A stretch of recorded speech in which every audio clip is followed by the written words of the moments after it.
Phillies are 2008 World Champions of Baseball. The Philadelphia Eagles are Super Bowl champions. Eagles fans everywhere, this is for you. Now entering the game for Philly Pressbox Radio, Bill Furman and Jim Chesko. It's Wednesday, June 18th, 2025, and the Philadelphia Eagles are still Super Bowl champions. Welcome to the Philly Pressbox Radio Roundtable, brought to you by the Irish Rover Station House in Langhorne, PA, Cavs, Philly Tailgates, and the STT Sports Network. I'm Bill Furman. I'll be your host tonight, along with my partner, Jim Chesko. And Chet, what a difference a week can make in baseball. It sure happened to the Phillies. Coming off 2 miserable weeks, they've now won 6 of their last 8 since. The NBA draft is now a week away, with some noise that the Sixers might want to move up from number 3 to number 2. That's interesting. Eagles OTAs are over, and so it's vacation time for everybody. The good news, no reported injuries. That's something certainly good. And, hey, we're going to talk some music tonight with one of your favorites. We have plenty to talk about, as always, in Philly sports. Yeah, and mostly good news, which is, really nice.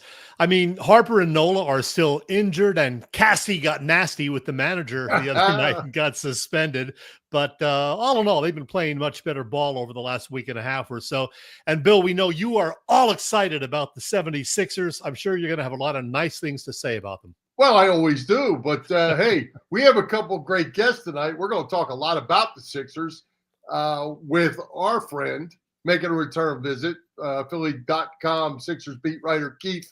Thanks for Saquon Pompey, and musician David Uosikkinen joins us as well. Yeah, drummer extraordinaire Dave Uosikkinen. You were so close, Bill, so close. He is with the great Philly-based band, the Hooters, and he also drums for the In the Pocket Music Project and 3 or 4 other bands to boot. Meanwhile, our pal Keith will tell us how the Sixers are going to turn things around and get all of us fans back in the franchise's good standing. Well, I had to throw that opening jab at Keith just because Keith's a good sport. So let's welcome Keith Pompey back to Philly Pressbox Radio. Keith, welcome, and thanks again for sending Saquon down I-95 for free. Oh, you're welcome. But you know what? I was about to laugh. In your intro, you guys have on like the Eagles gear, and I was thinking for Christmas, I'm going to get you guys some Giants jerseys because I think, the Giants are going to win the Super Bowl this year. I hope. Oh, Keith. Hey, listen, I know it's been a while. We're glad to have you back because we're going to talk Sixers, but I got to be honest. I've been kind of depressed about them. I'm having trouble getting pumped up to even talk about them, but hang on. I have someone who is going to help me. Okay, come on now, Chet. Show them what you got. Yeah. I'm ready. I had to do that. All right, let's get to it. Thank you, Doris. For real now, the past 10 months, Keith, as you know, have not been very pleasant for Sixers fans like myself. What was it like for a guy who was the beat reporter, who was there every day for the way too many losses and the every other day injury news? It was weird because it was kind of like a step back in time. But to be honest with you, I felt like it was worse than the process years because you look at it and you say, wow, the 76ers were supposed to, go to a championship. And now we're looking at it and they did all this rebuilding. They had all this hope and everything. And now this team is like worse than when TJ McConnell and them were like playing. You know what I mean? So to me, it was a little I guess the best word to say is disappointing or devastating, not for me, but just for the fans and everyone else, because they went backwards and it was bad. To me, it was worse than the process, to be honest, because at least in the process, you had hope. There was no hope this season. Keith, I kind of felt sorry for Nick Nurse at times. It almost looked like when he was doing his press conferences, it's like he didn't know when he came to the arena who was going to be able to play tonight. And it just looked like it was painful. And I don't know if he's a good coach or not, because we certainly didn't get a chance to tell. I agree 100% with you. I mean, here's the thing. He caught a lot of criticism. The one thing that I will say about Nick Nurse is when they made the James Harden trade and they brought those guys in, and people thought the guys from the Clippers 2 years ago, not this season, but the season before, everyone was like, oh, they're going to get rid of them. But they had it. They were in sync. They were playing well. And then all of a sudden, Joel Embiid gets injured and things fall off the rails, right? And then this season was just, man, anything that could have gone wrong happened. And people were extremely critical of the coach. But as I kept telling everyone, I don't care if you were Phil Jackson, Red Auerbach, if you were like any coach, Pat Riley, you wouldn't win a thing here because of like the team was just so depleted. And then another thing he got criticized for was because of, his always arguing fouls, because of his rotations. But you remember when he became the coach here, everyone said they loved him because of his tenacity. They loved him because he thought outside the box. Well, the difference was you're doing it with guys who shouldn't be in the game, as opposed to when you were in Toronto, you had a couple all-stars and you were able to do it. So, yeah, he has yet to be able to show what he really can do for the Sixers, and I felt sorry for him as well. Hey, Keith, with all of the injuries to the team and the off-the-court drama, did Tyrese Maxey's development take a bit of a hit last season? I think it did a little. Yeah, I think it did. And from the standpoint where I just felt like he didn't have any help. Now, here's the thing. When you look at it, Tyrese Maxey, he did average a career high in points, right? Of course, he averaged career high in minutes, but he also averaged a career high in shot attempts and turnovers per game. So I felt like it was one of those things where there was so much on Tyrese Maxey's plate to whereas he may have got exposed at certain times, you know what I mean? Just being out there. And he really didn't have a lot of help, so it was all on him. So, yeah, you can say that it wasn't really development. It was just so much easier to guard him when you needed to in the clutch because there was just not a lot of other people out there to help him. Well, Keith, they're tied up with these three big contracts. If you're sitting in the GM seat, you have the number 3 pick, you've got these 3 contracts, you got to have somebody that can help now. What do you do? It's weird. Like if you're the 76ers, to me personally, I feel like I know a lot of people don't like them. But I think I would go after Ace Bailey just because he has the biggest upside, right? And I feel like in the right situation, he's going to be a star, right? Aside from that, I think that if I'm the 76ers, I'm trying to trade down. And the guy that I like is Con Knipple. And the reason being is because I feel like he's the best shooter in the draft. I also feel like he at 6'7", 217 pounds, he's a quality plug-and-play player for them, right? He'll be ready to go and plug and play. But also, if you trade down, the hope is that you'll also get an additional first-round pick. So that will help you out with some other avenues.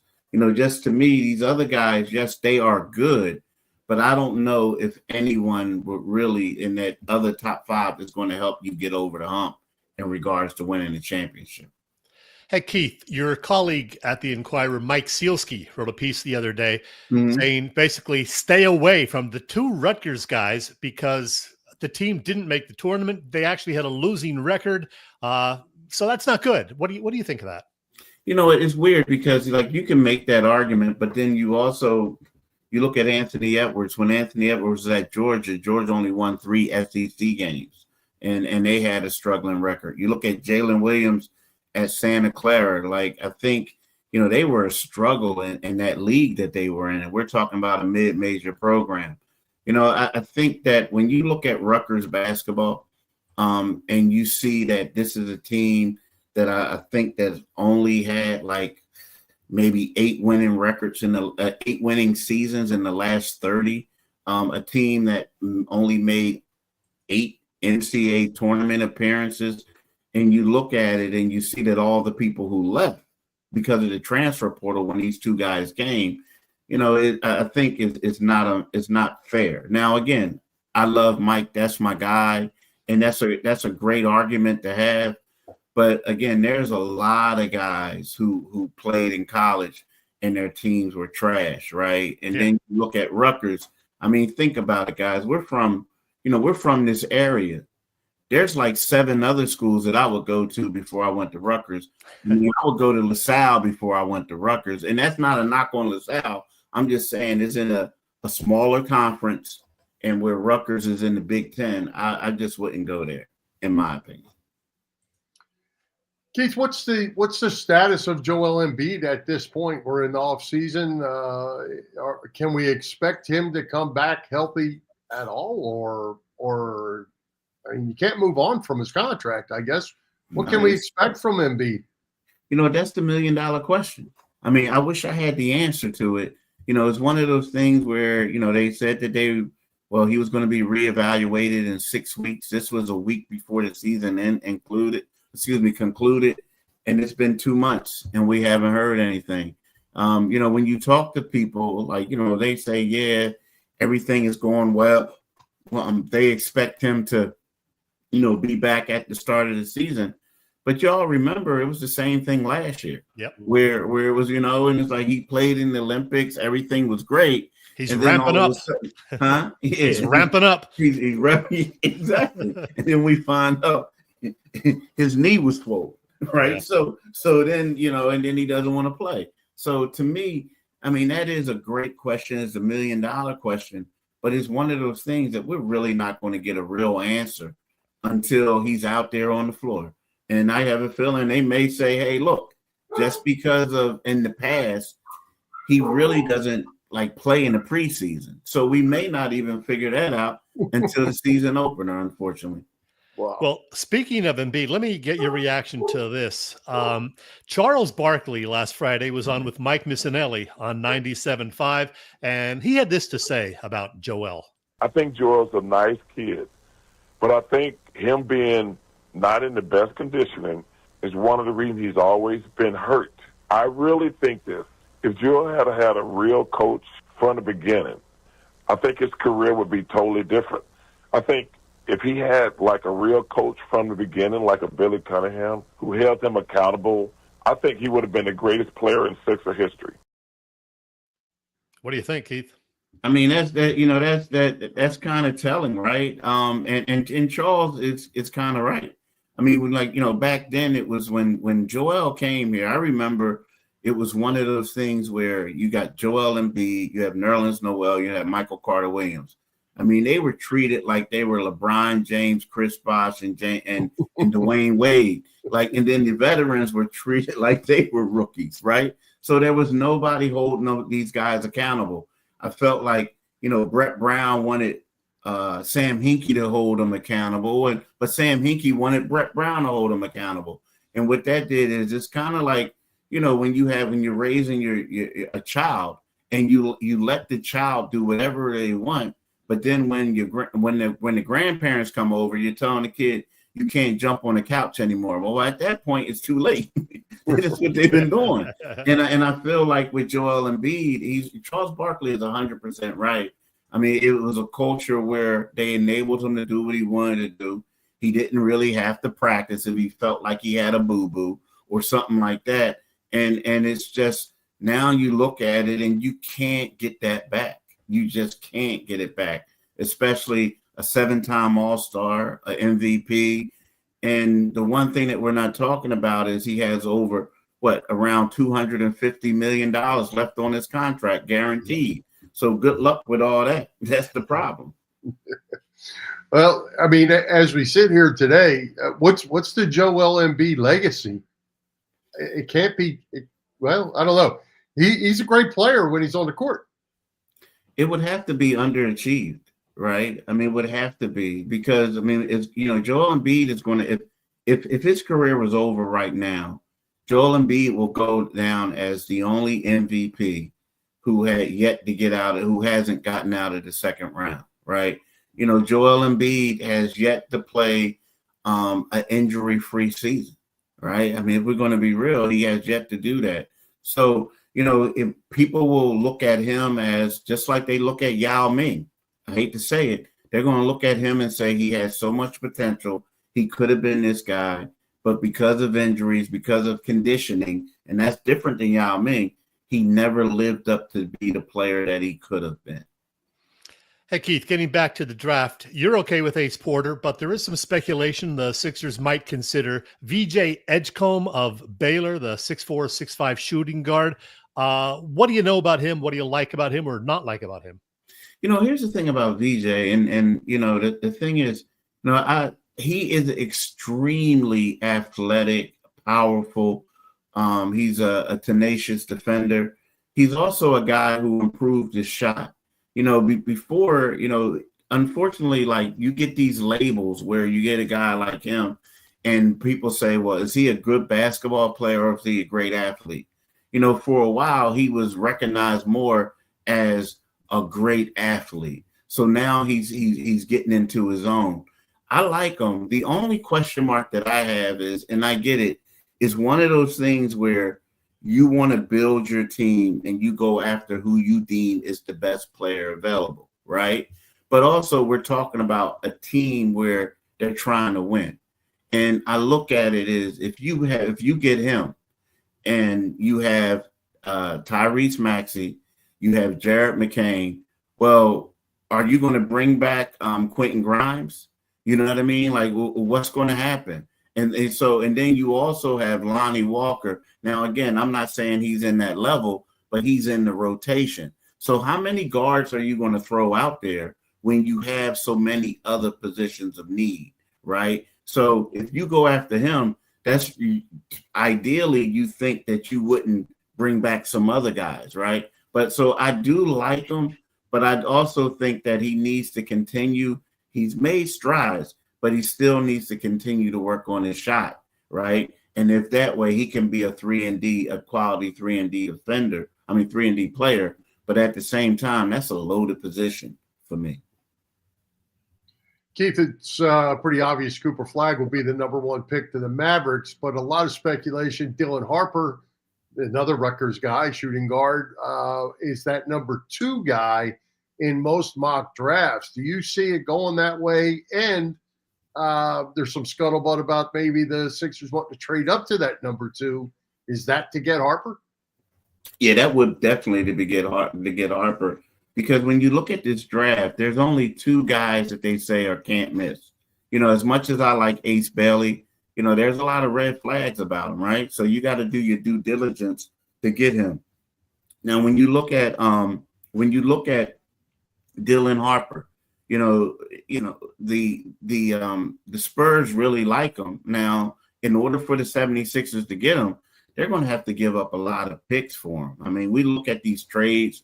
You look at Baines to get, you know, he goes to Orlando, Desmond Baines. People are like, what the heck is going on? Because they gave up 4 unprotected first-round picks. Now, if they know that the 76ers really want this guy, they're going to ask for the bank. They're going to ask for a lot to move up one spot. And if they don't give them a lot, then they're just going to take them and draft them. So to me, there's too much to give up.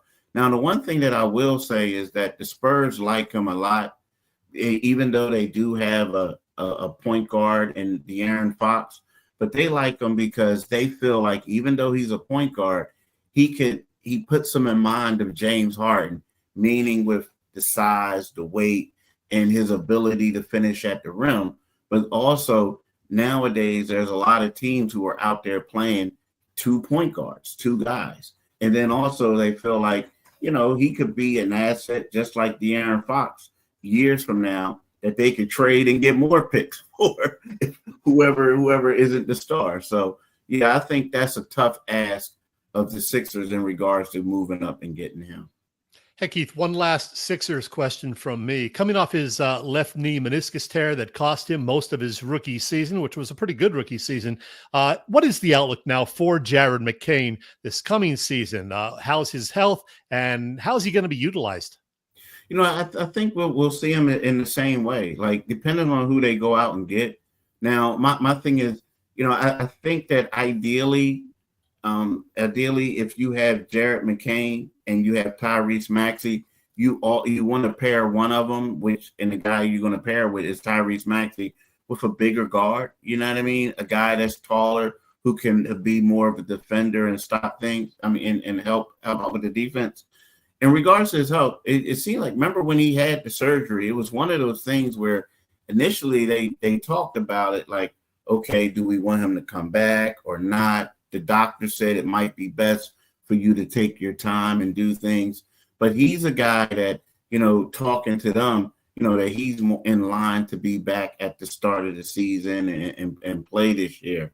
So they're really optimistic about him, a younger player. But they feel like his role is kind of going to be similar. When he comes in, he's going to get buckets. He's out there. He takes advantage of mismatches. He's going to shoot the ball. He's going to be an energy guy and someone that the fans are going to be excited about. Keith, one final question before we run out of time. What did it feel like seeing Saquon Barkley rush for 2,000 yards and hoist the Lombardi? Just wondering. You know what? It's funny. Like, you knew that was coming, Keith. I knew it. But as I always say, like I say, on Facebook, I hate the guy. It's like, now he's playing. Here's the thing. Here's the thing about Saquon. I'm happy for Saquon.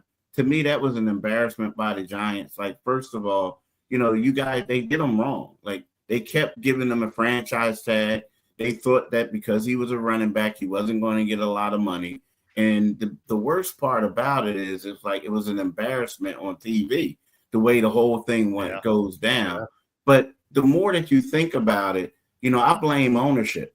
And the reason why I blame ownership is because if you were so disappointed that he went to the Eagles, and not only did he go to the Eagles, he won the Super Bowl and now is regarded as like one of the greatest running backs of all time. Why didn't you fire the other two? Why didn't you fire the coach or the GM? So that's telling me that the owner just didn't want to pay him, right? And now they're like they're screwed because of it. But that's on him. That's on the Giants. But I do think that Saquon's going to take an L when they go to North Jersey this year. Glad you have a sense of humor. Hey, Keith, last thing. NBA Finals. Does Oklahoma City wrap it up Thursday night? And how happy are you to see T.J. McConnell playing a big role for the Pacers? I know you like him. Oh, yeah, I like him a lot. Well, here's the thing. I do think that they're going to wrap it up in Game 6. The reason being is, and I get it, they're going to play with a lot of energy, but I feel like Halliburton, when he's hot, he's been the difference. And right now they're talking about he's questionable. I don't know. Even if he does play, you think that they're going to have to shoot him up and give him some stuff. I don't know how good he's going to be. But T.J. McConnell, I feel really good about him. It's funny, before the finals, he called me. He called me on I believe it was a Sunday, and he was leaving practice. And we talked about it. I interviewed him for a story, but I'm really happy for him because I remember when he was the 5th string point guard, and now you look at him and he's close to winning the championship. He won't get it, but I feel happy for the guy. I'm really pulling for him. Yep. Keith, on the way out, do you have any special coverage you're going to be doing for the draft? Anywhere people can follow what you're doing, what's going on? Let us know. Love your podcast. Love the podcast. Oh, thank you. Yeah, Mark is a good dude, Mark Farcetta. So basically, I will be at the draft on both days. Was it Wednesday and Thursday? But you could follow me on my podcast, Locked On 76ers podcast with Mark Farcetta. You can also follow me on X at Pompey on Sixers, on Blue Sky at Pompey on Sixers, and also Threads on Pompey on Sixers as well. And read the stuff on Inquirer.com. There you go. Absolutely. Well, Keith, as always, we appreciate you taking the time to join us. And I appreciate you taking my jabs because I like to give them to you. That's all right. Y'all gonna take an L this year. All I right, don't even believe it. Bye.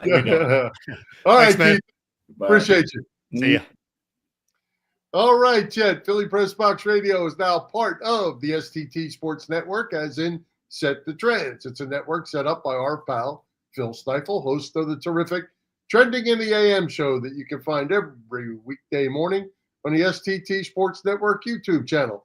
Check out Phil and be sure to subscribe to the channel. Phil's show is on there, and so is ours. Yep.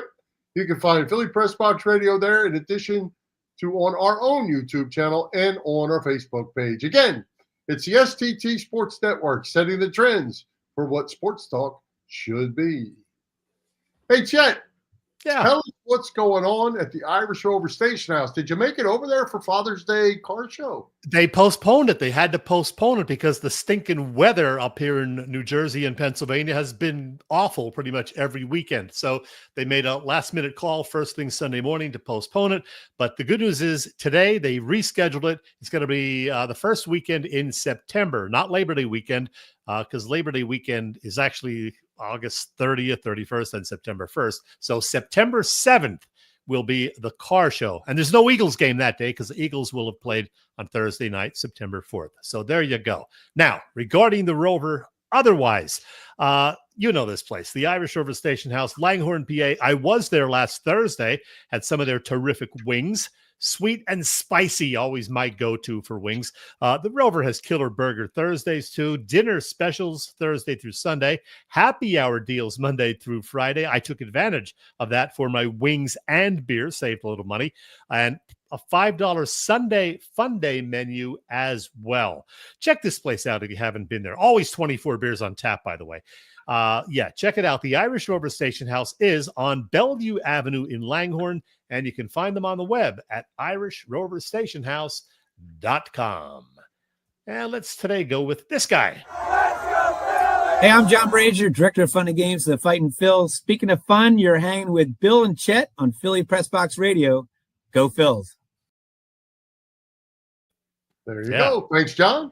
Hey, Chet, you had a chance to sit down with one of your favorite local musicians, David Uosikkinen. How'd I do? Pretty close. Uosikkinen. There you go. That's what I said. Tell us what David has going on this summer and more. I do know he's very busy. Yeah, he is a busy guy indeed. Later this week, he and his bandmates will be flying to Europe for a 6-week tour that'll take them to 4 different countries over there. He's been working on a new album with a trio that he's part of with Quentin Jones and Kenny Aronson called QDK. His terrific group of musicians that make up the In the Pocket Project will be doing a show at Ardmore Music Hall in September. There'll be a couple of just announced Hooters shows in suburban Philly in late October at the Keswick. But, man, Dave told me that one of the things he's looking most forward to will be a visit or two to Eagles training camp in August. He is indeed one busy guy, and you'll find that out when we watch his chat. Now, we do have about, 15 seconds while that loads. So Dave is a great guy. Enjoy. Very happy to welcome this guy back for another visit. We chatted previously in 2019, then again in 2022, and now with the Hooters celebrating their 45th anniversary, believe it or not, it's the perfect time to do it again. A chat with the fantastic drummer from not only the Hooters, but also Smash Palace, QDK, the Bar Band, and the great Philly music project In the Pocket. David Uosikkinen. Dave, how are you? Chet, I couldn't be better. I'm doing great. I was down the shore for a couple of days and just doing nothing. I ate a lot and I read a lot, and it's just setting me up to go on the road. Like as you mentioned, the Hooters celebrating the 45th anniversary, and we're leaving on Saturday for 6 weeks. Yeah. The usual stops, but we're playing, we've never played in Greece. So we're playing a show in Athens, which has got me pretty excited about doing that. There we are. Good looking bunch of humans right there. Yeah, we're still hanging in there, I saw you in the Hooters once again, just about a month ago at the Met, your first time there, coincidentally. Yeah. And I got to tell you, it was as good or maybe even better than the previous 5 times I've seen you guys. And not only is the talent still totally there with the band, it's obvious that you guys are still having a blast doing it. Yeah, that was a really good show. I mean, I think part of it was I've been to the Met to see, I saw Crowded House at the Met a couple of years ago, and but I didn't, I was in the audience, and I didn't go backstage or anything. But the Met is such an amazing one. The theater, I think, was built in 1908. Beautiful balconies. It's just an astonishing place. So being on that stage for all of us was just, we play a lot of different stages, but that was like really exciting. We had Jay and Mike Bone and Mike Cappy with us on the horn section, and it was a great night. It was fun, and I think a lot of had to do with just playing the Met, and we had a great crowd. It was nearly sold out, so it was a terrific night for us. Well, as I mentioned, it's been 45 years now for the band. Robin Eric started the Hooters in 1980. The first album, Amore, came out a few years later. But even before the first record came out, the Hooters were picked to open up a show at good old JFK Stadium in September of 1982, a show headlined by The Who, but also featured Santana and The Clash. Yeah. You were in your mid-20s at the time. And we do have a picture that your friend sent you. Any memories about being there on the bill with these legendary acts? Wow. Yeah. Well, you can't see this. I'm on the drums there, and sitting behind me, my drum tech was to my right, and Carlos Santana was sitting to my left. He sat there the whole show and watched us play because we were doing, the guy, I mean, of course, he's got the Latin clave influence, and my band, the Hooters were playing a lot of ska reggae, and he was really into it. But he didn't leave. I mean, we only played about at best a half hour. He sat the whole time behind me. Now, listen, it was a bit intimidating, but at the same time, it gave me juice. Opening for the Who and the Clash, and I remember watching Joe Strummer get his hair cut. Forget the guy's name that cut his hair, but he got the mohawk before he went up and played. And we played that day. I think we went on stage around, you could see it, I think around 11:30. We stuck around, and the Santana played after us, and then the Clash. And then we had to leave because we had another show in Richmond, Virginia, which was a 5-hour drive. We were leaving in the van, and I was sitting on the cases watching the Who walk on stage to do their show. I never seen him play that day. It was an exciting day. Oh, hung out with Mick Jagger that day too. There you go, right there. With Mick, yeah. Well, Mick came as a guest. He's obviously great friends with Pete Townsend. And I remember Larry Maggot came backstage with Mick Jagger and his daughter Jade. It was about 10 a.m. in the morning, and like seeing Mick Jagger up close, it was like you're looking at a cartoon character. It was just amazing. I'm a big Stones fan, so it was pretty mind blowing. And if you look at the picture good enough, you see me having a Heineken in the morning, which I don't do anymore. But it was 9:30, and I was having a beer. Yeah, I have a Heineken in my hand. That is very cool. Nervous a little bit, but it was the coolest thing hanging around. And Mick couldn't have been nicer. And here we are in 2025, and as you said, you guys are still putting out new music. The album Rocking and Swing 2 years ago, the new single that you mentioned, Pendulum, just last month, which you premiered at that show at the Met. Tally ho, and we dance if we don't tally ho, and we dance if we do tally ho, yeah, whatever it brings, the pendulum swings for me and for you. By the way, that is your friend and mine, Willie Nile, on stage with you guys. He, of course, co-wrote Pendulum with Robin Eric. I'm a big fan of Willie. You got to love him. And I'm sure it's fun to play new music now, too.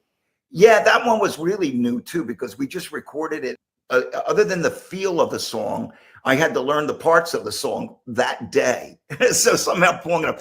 But playing with Willie, as you mentioned, Willie is he's just such a mensch. There's no other way to put it. He's just the sweetest guy, and he's so talented, and he's got so much juice that it's just great to get on stage with him, hang out with him before the show. And he's just an ultimate performer still. And so it was really exciting. That even made the night even better for us. Yeah.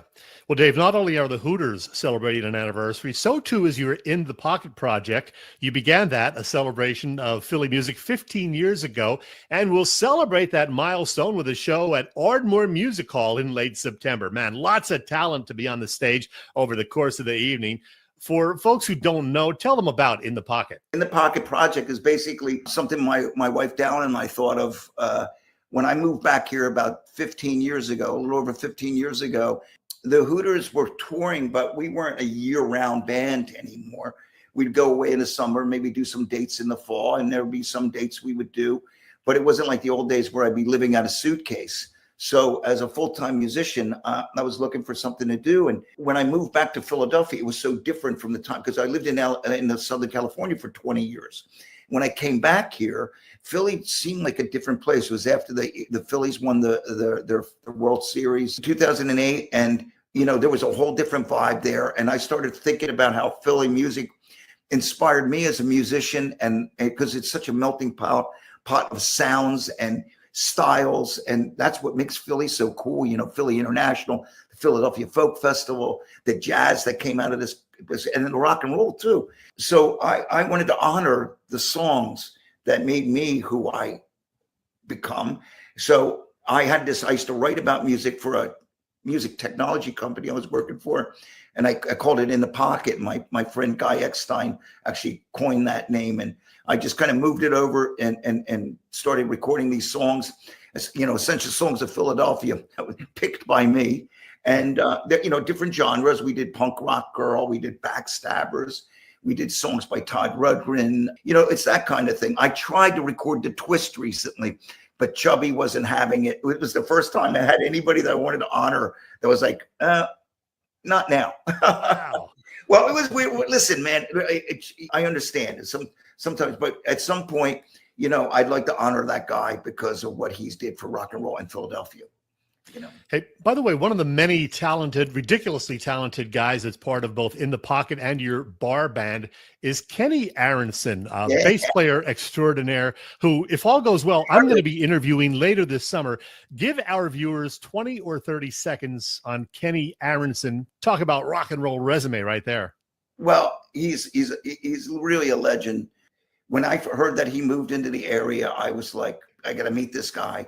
And then we became fast friends. And then I invited him to be a part of In the Pocket. But listen, he played with Derringer. Rick Derringer's passed away, but I knew him first from playing with Rick Derringer in the band Derringer.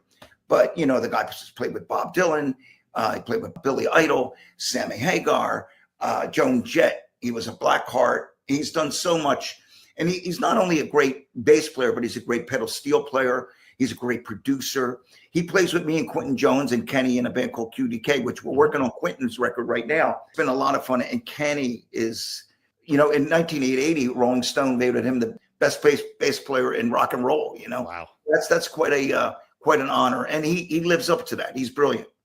He sure is. Hey, before the ITP show, as you mentioned, you and your fellow Hooters in the next few days, in fact, will be heading to Europe for a summer tour, a bunch of shows in Germany. You got a couple each in Switzerland and Sweden. And as you mentioned, your first ever show in Athens, Greece, a 6-week, 29-show tour. You ready for that, Dave? Yeah. I'm ready. I'm ready. I mean, listen, I'm doing my push-ups. I'm getting myself ready. I guess it's a full-time gig, so I'm always playing. So I feel good going out there to play. And with those guys, since I haven't seen them in a bit, it's going to be a nice ride. Before I know it, it'll be over. But yeah, and going to Athens is going to be a total gas. It's going to be a lot of fun. Oh yeah. Hey, I don't know how it came up, Dave, but when I saw you at 118 North for the bar band show, we were talking a little bit afterward, and you were mentioning how sad it was that a lot of rock and roll greats were leaving us. And then just last week, we got the word that both Brian Wilson and Sly Stone had passed, man. A couple of legends right there. Two of my favorites too. I grew up, the Beatles and the Beach Boys and the Stones and the Pet Sounds was just such an amazing record. And Sly Stone was just so influential on me as a drummer from listening to the early Sly records that was like no one played funk or his brand of funk And he was a real visionary in music, a songwriter that it's timeless when you hear Sly and the Family Stone songs. You hear them, it's like timeless funk. And he was the originator of that. And everybody in that band were just amazing. So losing him and Brian Wilson the same week, lately, because I'm turning 70 this year, and like it seems like every week I get news about somebody going.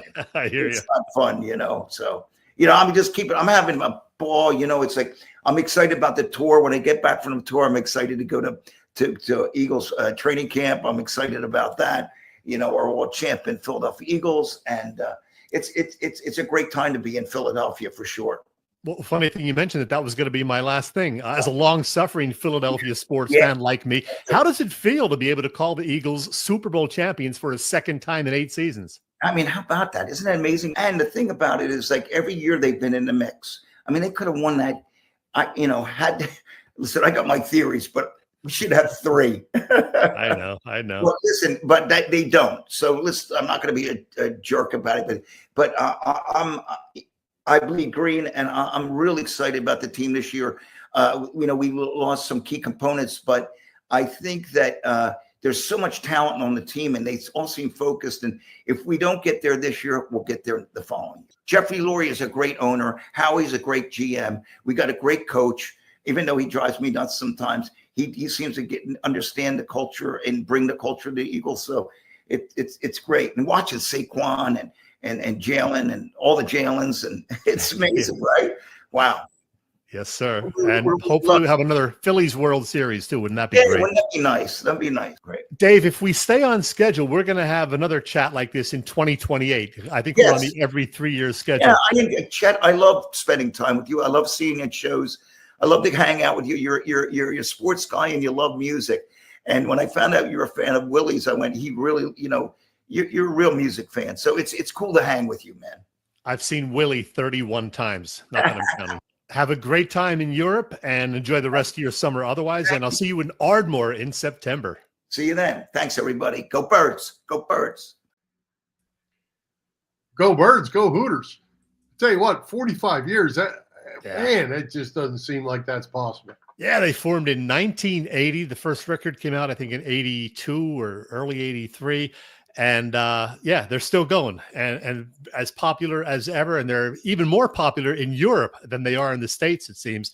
And as I mentioned before the interview, it was announced just a couple of days ago that for the 10th straight year, the Hooters will do a couple of homecoming concerts at the Keswick Theater. It'll be October 24th and 25th with a public ticket sale beginning Friday morning. And by the way, the full interview with Dave, which is a few minutes longer, he talks about the origin of the Hooters, how he came to join the band in 1980.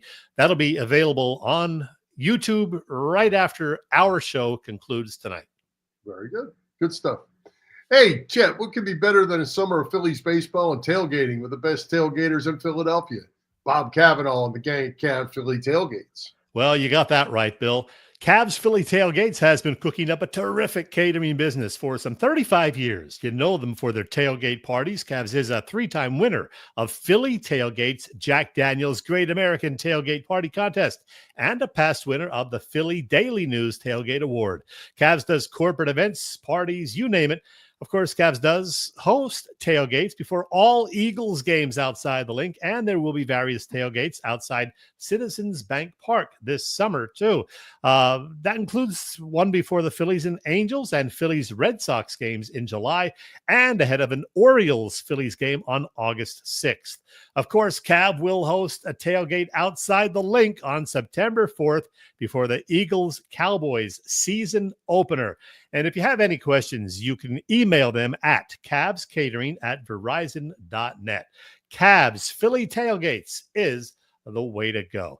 And I should mention, Bill, that as we speak about the Eagles, we are now, 78 days? Yes, 78 days from the start of another Eagles season. That's September 4th game against the Cowboys.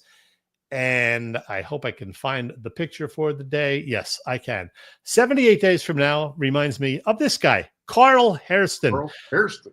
Big Daddy. Yeah, yep. Carl Hairston played 8 seasons for the Birds from 1976 to 83. The Dick Vermeil era and a year beyond that. He later coached the D-line of the Rams and Chiefs under Vermeil. How about that? Yep. 78 days from now, Bill. There you go. Great player. Great player for sure. Hey, Chet, the Phillies have turned things around a little bit without Bryce Harper. Starting pitching's been fantastic. They're up 4-0, by the way, tonight. Scotland with a 3-run homer. Yeah. And getting good pitching again from Ranger Suarez. The bats have come alive a little bit, taking some of the pressure off this suspect bullpen. There might even be a new closer in the making. What do you think of this whole thing and this whole bullpen? What do you think? Yeah, it's interesting. It just kind of quietly happened the other day. We saw Romano come in like the 7th inning, I guess, on Monday, and that said, interesting. That made me say, interesting. And then, it was, in fact, Kerkering who got the closing job on Monday night, got the job done, 3 up, 3 down. So that was cool to see. For him, I don't know how Romano feels about it, but interesting. I still think it's going to be kind of a mix and match situation, though, and I still think they need another arm in the bullpen too. They need a couple arms. Yeah. Strom's been giving up some runs. He has. Tyler Banks. I'm not a fan. Tanner Banks, I should say. I always call him Tyler too. I don't know what that is. Yeah, it should be Tyler Banks. That's the only 2 lefties they have. Strom's struggling a little bit. You mentioned Romano. Kerkering hasn't pitched that well.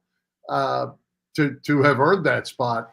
Maybe it's by elimination at this point. No, a little bit. But, I mean, I think if there's anything to still be worried about, it's the bullpen. Now, let me ask you something. Ranger Suarez pitching well again tonight has just been ridiculous here after his first start that wasn't so good. He is the free agent in the mix here. I ask you this, for an organization that thinks they now are loaded with starting pitching, is Ranger Suarez the trade piece that gets the closer or that shutdown bullpen guy? There are so many things that go into that. For one thing, he's pitching great, as you said, so you don't want to take him out of the rotation. For another thing, he is going to be a free agent after this year unless they do something and re-sign him. And they're going to have to pay him a fortune. They are. Or lose him. They have a wealth of starting pitching, at least we think they do. And he's got an agent, Scott Boras, who would love to see him stay in the rotation to increase his trade value and or a new contract, especially a hefty new contract. So, boy, a lot of things to keep an eye on, especially between now and the end of July. If he's going to continue to pitch like this, I don't think you can trade him. I don't think you can. But remember what happened last year. He started 10-1, looked like a Cy Young winner, and then he started having back problems, and he was never great after that. He was pretty dismal, in fact, the second half of the year. Yeah, well, and it's as you say, it's risky territory because we're assuming, a lot of people are assuming that Andrew Painter is going to come up here and get people out, and that's an assumption. It's a whole different league, and he struggled his last few outings at Lehigh Valley. Mick Abel has still pitched really well for the most part. Can he continue that? Is Aaron Nola coming back? There's a lot of question marks that if you do move one of those extra starters, if you will, do you then have enough? Yeah, we'll keep a close eye on this over the next month. We still have, another 6 weeks till the trade deadline. But, Bill, what about what happened the other night when Castellanos got taken out late in the game for, defensive reasons? Apparently he wasn't happy about it, mouthed off to the manager. We don't know the exact words, but there were probably a couple of curse words involved as he expressed his dissatisfaction with the move. He got benched for the following game, ending his, 236 game or whatever starting streak. He was probably not happy about that. Whose side are you on? Remember back in, 07 or whatever, when Jimmy Rollins didn't run out a couple of ground balls and Charlie benched him? We were all on the manager's side. Are we still on the manager's side here, Bill? Well, first of all, it's a nothing burger. It's something for the media to grab onto. Stuff like this happens all the time. I'm going to say, without obviously knowing anything that happened, I'm on the manager's side. I agree. I think we know enough about Rob Thompson. I mean, if there's any criticism to Rob, is that or one of his criticisms, is he seems to be too soft on the players. Well, he took a stand, and because, as he said, he crossed the line. So whatever that line was, and I'm sure Nick knew what that line was, and his emotions got him, and he probably said something he shouldn't have said. The manager did what he had to do. If he didn't, then he's got a problem in the clubhouse. The flip side of that, as we saw with John Tortorella, when you take Sean Couturier and you healthy scratch him, and the team went in the tank, and they haven't recovered yet. That's only been 2.5 years ago. So you got to be careful. But I'm with Rob Thompson on this, knowing as little as we know. I agree. Hey, any reaction to the news that Zach Wheeler said he will be retiring after the 2027 season? So 2.5 more years of Zach, unless he changes his mind, of course. Well, I mean, he's got all the money he needs. Yeah, certainly. He's going to make a run at the World Series a couple more times, and I think, I mean, we've talked about it. That window is going to close at some point, and in Zach's mind, maybe that's then in 2027. And if you're not going to win a World Series after that, and you're just pitching for the money when you already have more than you can spend, go hang out with your kids and your wife. Yep. He's got 4 kids now, so. Yeah. Yep. So, yeah, I think I've said about the window closing. I think it definitely is, which makes the whole Schwarber situation going into next season, whether you up him for 5 years or whatever. You've got Turner long haul. You've got Harper long haul. Speaking of Harper, what do you think of the way the team's playing without Harper? They're playing like they don't miss him. So, of course they do. They'd rather have him in the lineup. But Otto Kemp has been, very good coming up from Lehigh Valley, filling in first at third base, now at first base, where he's definitely better. So, yeah, definitely the right move to move him to first base and have Bohm back at his third base position where he's more comfortable. But you do want to see Harper get back, certainly. And then when that happens, you probably keep Kemp on the roster and maybe send Weston Wilson packing yet again. But I haven't heard any kind of update on Harper other than he did not make the trip to Miami, presumably to, work hard at rehabbing and getting healthy again. Because as you know, Bill, big weekend series against the Mets. I don't know if Harper will be back for that, but either way, that's going to be a big 3 games. Yeah, it is. And the Mets had their own meltdown last night. They blew a 4-0 lead in their bullpen and lost in the 10th inning.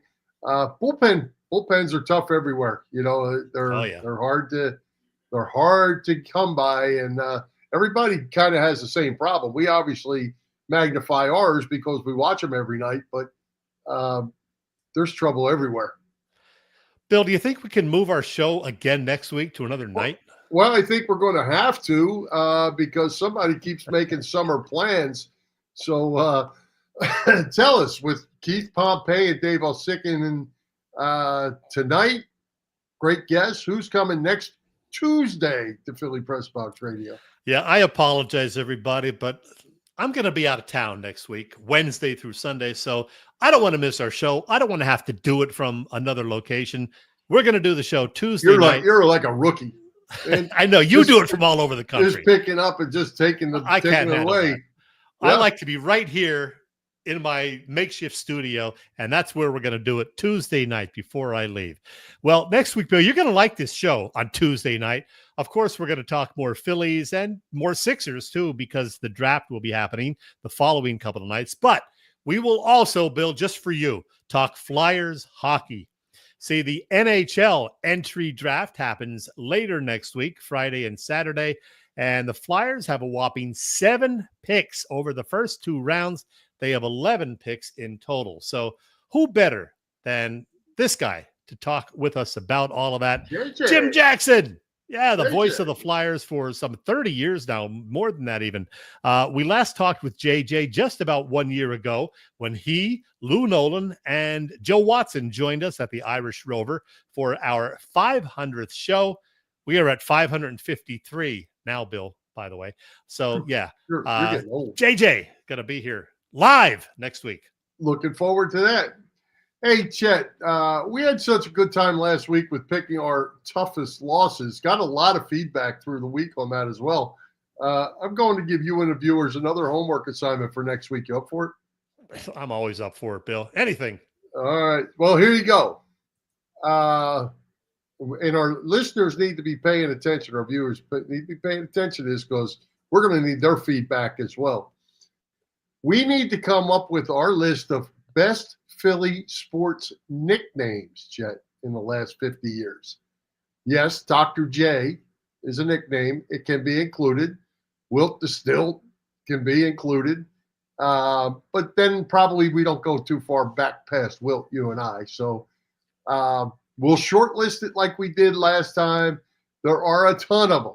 I've had them running through my head. Shoot, there are a ton of them that probably a lot of people already forgot about. Yeah. So what do you think? You up for that? I don't want to sure. confuse you and make you think too much. And people, don't give us any right now. Save it for next week. We'll make a Facebook post about it a day or two ahead of time, promoting the show and mentioning this topic.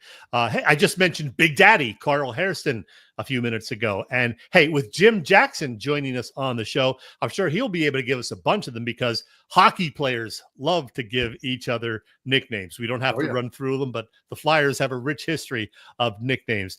And I'm going to make this proclamation right now, Bill. I better not hear anyone giving us the nickname Mr. Softy for a certain 76er center. That's off the table. That's not really an official one, but it's a good one. It's a good one. I don't think so. We all know who you're talking about. That's for sure. Hey, speaking of nicknames, Chet, I'll throw this out. There's this guy named Bob. Bob is now a two-time Stanley Cup champion, two-time Vezina Trophy winner, possibly a third one coming. We let him go. But we had Briz. He was going to be the big guy. Well, I actually let me see if I can find this really fast because that did not turn out very well. Apparently, Ed Snyder and even Paul Holmgren said we're having enough of Bob. That's it. Because even though Briz is a little out there, he's the guy we won in goal. Well, what happens? Bob is still around a dozen years later, winning Stanley Cups and Vezina trophies. Well, here you go, Chad. I had to look this up, and I screenshotted this. The Flyers actually signed him in 2010 as a free agent. Yeah. Great finding, right? Yeah. It was undrafted. They traded him in June of 2012 to Columbus for a second-round draft pick, which became Anthony Stolarz. I think we just saw him a couple weeks ago, still playing goalie in the National Hockey League. Then they also got a fourth-round draft pick who was Tyler Lear. And then they got another draft pick named Justin Auger. That was the three guys they got for a possible Hall of Fame netminder 13 years later. Yeah, just keep rubbing salt in the wound, Bill. Thanks for that. Well, congratulations to the Florida Panthers. They played really well. They're a good hockey club. Yeah, they did indeed. As I mentioned on Facebook last night, Bill, the state of Florida now has won 5 Stanley Cups over the last 22 years. Since 1975, meanwhile, the Flyers have won 0. The New York Rangers have won 1. But hey, Florida, a real hotbed for ice hockey. Well, it's hot. Yes, it's very hot. Yes, it is. What else you got? Anything? I got a couple other things. Go ahead. I'm looking for a picture here that I can add to the mix. I hate when that happens, when they just disappear, but let me see if I can find it. I can tell you one thing, Bill, and that is the fact that this coming weekend, I'm going to be out in Pittsburgh. Friday through Sunday, I will be in Pittsburgh for a little thing called the Monster Bash right here. It's run by an old friend of mine who I worked with in State College Radio back in the day. So he'll be there, and my old college roommate and best man for my wedding, as a matter of fact, John, will be joining me. So we're going to be at the Monster Bash in Pittsburgh. So that will be fun. And I want to say also a very happy 83rd birthday to Sir Paul McCartney, rocking 83 today. Ringo, by the way, will be 85 in a couple of weeks. And tomorrow, the great Ann Wilson of Heart turns 75, one of my favorite voices among ladies of rock and roll. So there's that. And I'll throw one more thing in, Bill, because I had the picture up, which you saw before we started the show. And that is the fact that this coming Friday, June 20th, happens to be the 50th anniversary of this movie, Jaws, hitting theaters. 50 years ago this week, Bill. I was there. I've seen it probably 4 or 5 times, and it'll be airing again this weekend. And then they're going to show it in IMAX on the big screen Labor Day weekend. Very cool. 50 years, 45 years for the Hooters, 50 years for Jaws. How does that happen? I don't know. I have no idea.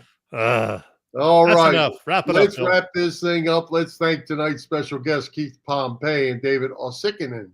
Our sponsors, the Irish Rover Station House, Cavs Philly Tailgates, PPCC 118 Raz Room. For Jim Chetchesko, this is Bill Furman. We hope you enjoyed the show, and we'll join Philly Press Box Radio next Tuesday, June the 24th at 7 p.m. You see us live on Facebook or on our Philly Press Box Radio YouTube channel and on the STT Sports Network YouTube channel, and listen on Apple Podcasts, iHeartRadio, and all the others.